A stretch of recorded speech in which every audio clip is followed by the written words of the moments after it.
සුබ දවසක් කියලා පිළිගන්නවා මගේ YouTube channel එකට. අද කතා කරන්නේ Gimp කියන software එකයි Inkscape කියන software එකයි අපි කොහොමද use කරන්න කියලා logo එකක් design කරගන්න. ඉතින් මේක free හම්බ වෙන software දෙකක්. Inkscape.org වලින් Inkscape download කරගන්න. Gimp.org වලින් Gimp download කරගන්න. install කරගෙන ගන්න මහා දෙයක් නෙමෙයි. ඉතින් මේක install කරලා තියාගන්න. මීට කලිනුත් මම මගේ කලින් වීඩියෝ එකක මේ කතා කරලා තිනවා. bartender වලට මට මේකට හොඳ logo එකක් design කරගන්න ඕනේ. ඉතින් මේ තියෙන්නේ හාල් බෑග් එකකට හදපු ලේබල් එකක්. මේකට මම ඒ කස්ටමර් එවපු ලේබල් එකකින් මම මේ ලෝගෝ එක කපා ගන්නවා. ඒ පික්චර් ටූල් එකෙන්ම bartender වල තියෙන crop කරලා මේකට ඇඩ් කරගන්න හදන්නේ. බලමු මේ විදිහට crop කරලා දාලා print එකේ quality එක කොහොමද කියලා. මේ විදිහට ඇඩ් කරලා දැම්මාම ලේබල් එක ඩිසයින් කරන වීඩියෝ එකක් මගේ දකුණු පැත්තේ කෙරවලේ ලින්ක් එකක් තියෙනවා. ඉතින් එතනින් ගිහලා බලන්න මම මුලින්ම කරපු වීඩියෝ එක. මේක print එක දැම්මාම කොහොමද එන්නේ කියලා බලමු අපි. ඔයගොල්ලන්ට පේනවා logo එක print වෙලා ආවට එච්චර quality එකක් නැහැ කියලා. හරි. දැන් අපි පටන් ගමු logo එක හදන්න. මේ තියෙන්නේ මට එයා කස්ටමර් ඊමේල් එකකින් එවපු ඉමේජ් එක. මේක මම මුලින්ම ඩවුන්ලෝඩ් කරගන්නවා. ඊට පස්සේ මේ තියෙන්නේ ඉමේජ් එක ඕපන් කරගත්ත එක. ඊට පස්සේ මම Gimp කියන මගේ software එක ඕපන් කරගන්නවා. මේක ඇවිල්ලා කෙලින්ම Photoshop වගේම Photoshop වලට හදපු alternative. ඒ කියන්නේ ආදේශකයක් විදිහට තමයි මේක පාවිච්චි කරන්නේ. මොකද මේක free හම්බ වෙන software එකක් ඉන්න මම මේකේ selection tool එකෙන් මේ විදිහට select කරගන්නවා.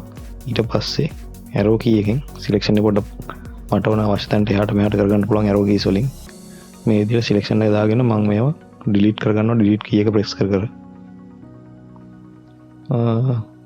Photoshop වල තියෙන shortcuts මම තමයි මේකට පාවිච්චි වෙන්නේ. ඉතින් මම Photoshop සල්ලි දීලා ගන්න ඕන හින්දා තමයි මම මේ tool එක පාවිච්චි කරන්න recommend කරන්නේ.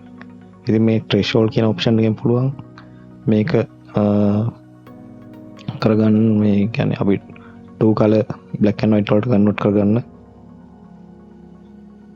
ඊට පස්සේ මේක මම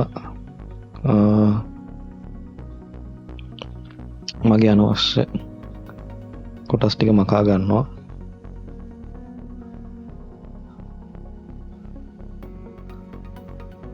මුලින්ම මම ඉන්වර්ට් කරගෙන හිටියේ මගේ ඉමේජ් එක. ඊට පස්සේ මම ආයි මේක සිලෙක්ට් කරගන්නවා. සිලෙක්ට් කරගෙන මේක JPEG එකක් විදිහට මම සේව් කරන්නේ.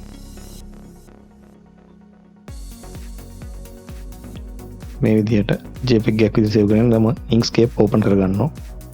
මේ තියෙන Inkscape window එක. ඒකෙන් මම ෆොටෝ එක ඒ කියන්නේ සේව් කරපු JPEG එක මම open කරගන්නවා. මේක right image එකට right click කරලා trace bitmap ගියාම මේ window එක එනවා. මේකේ තියෙන මේ values එක එක අඩු වැඩි කරගන්න. තමන්ගේ මෙහෙමයි කියලා කියන්න දෙයක් නැහැ. කැමති විදිහට අඩු වැඩි කරලා බලන්න. ඊට පස්සේ අපිට මේකේ බලා ගන්න පුළුවන් raster image එකකුයි vector image එකකුයි. ඔයගොල්ලෝ zoom කරලා බලද්දි මේ දෙකේ images දෙකේ quality එක බලා ගන්න පුළුවන්. මොකද raster image එක zoom කරන කඩතුළු තියෙනවා. බලන්න අපේ vector image එකේ කිසිම කඩතුළුවක් නැහැ. ඉතින් මේ දෙකෙන් quality වැඩි කොයිකද කියලා ඔයගොල්ලන්ට දැන් පේනවා ඇති. මම මේ දෙකම එක size එකකට ගන්නට high look කරලා පෙන්නන්නම්. ඒක තවත් පැහැදිලියි ඔයගොල්ලන්ට. බලන්න දැන් වෙනස පේනවා ඔයගොල්ලන්ට. මේ logo දෙකේ වෙනස. ඊට පස්සේ මම මේක document properties ගිහිල්ලා page එකේ A4 size එක හරහට හදාගෙන මේක මම PNG එකක් විදිහට save කරගන්නවා. ඊට පස්සේ මේ තියෙන්නේ මම හදාගත්ත ඒ PNG එක. ඉතින් බලන්න quality එක loss වෙන්නේ නැතුව image එක හැදිලා තියෙන හැටි. ඊට පස්සේ මම බාටෙන්ඩ මගේ ලේබල් ඩිසයින් එක ඕපන් කරගන්නවා. මේ තියෙන්නේ ඒ ලේබල් ඩිසයින් එක. මෙතනට මම මගේ ලෝගෝ එක ඉන්සර්ට් කරගන්නවා කලින් තීච්ච ඉමේජ් එක අයින් කරලා.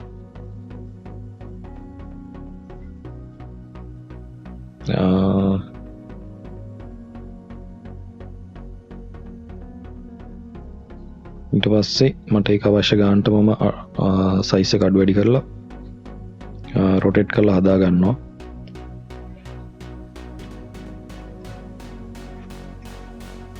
මේ විදිහට හදාගෙන මම පැත්තකට දීලා